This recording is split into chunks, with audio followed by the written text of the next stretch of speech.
On dit souvent que le changement est difficile, mais est-ce le changement qui fait peur ou le fait de perdre ce que l'on connaît? Parce que la peur nous protège, mais elle va vraiment nous freiner dans notre élan de faire les choses qu'on veut vraiment faire. Donc c'est normal vraiment, la peur là c'est une réaction qui est normale.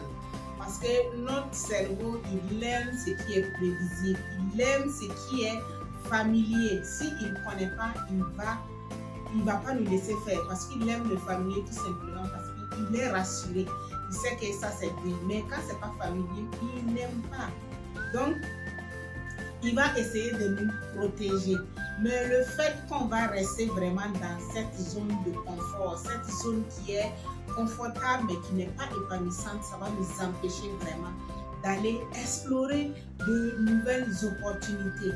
Et souvent, derrière la peur, il y a le bonheur. Tant qu'on ne va pas voir ce qu'il y a derrière la peur, on ne saura pas. Alors, le plus important, c'est de comprendre que chaque changement, aussi petit soit-il, est une opportunité de grandir.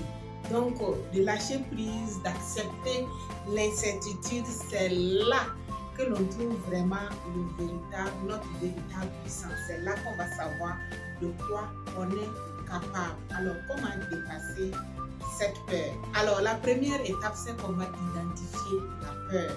Qu'est-ce qui fait vraiment peur dans ce changement? Qu'est-ce qui nous fait tellement peur qu'on a peur de ce changement? La deuxième étape, c'est on fait un premier pas. On sort un tout petit peu de sa zone de confort. Donc, on n'a pas besoin de tout changer du coup. C'est l'erreur que beaucoup de personnes font. Et c'est ça qui les freine véritablement dans le fait de vouloir changer. Ils veulent faire de grands sauts. Non, on fait des petits pas. On sort un peu pour voir.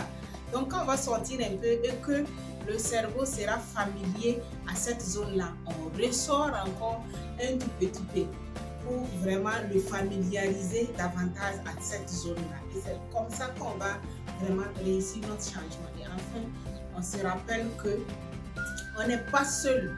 Il y a toujours des gens qui sont là pour nous accompagner. Et je suis toujours là pour vous accompagner dans ce processus. Donc vraiment, pose ce changement au quotidien. Alors, n'oublie pas à t'abonner pour plus d'astuces, plus de conseils pour vraiment retrouver la stabilité mentale et émotionnelle.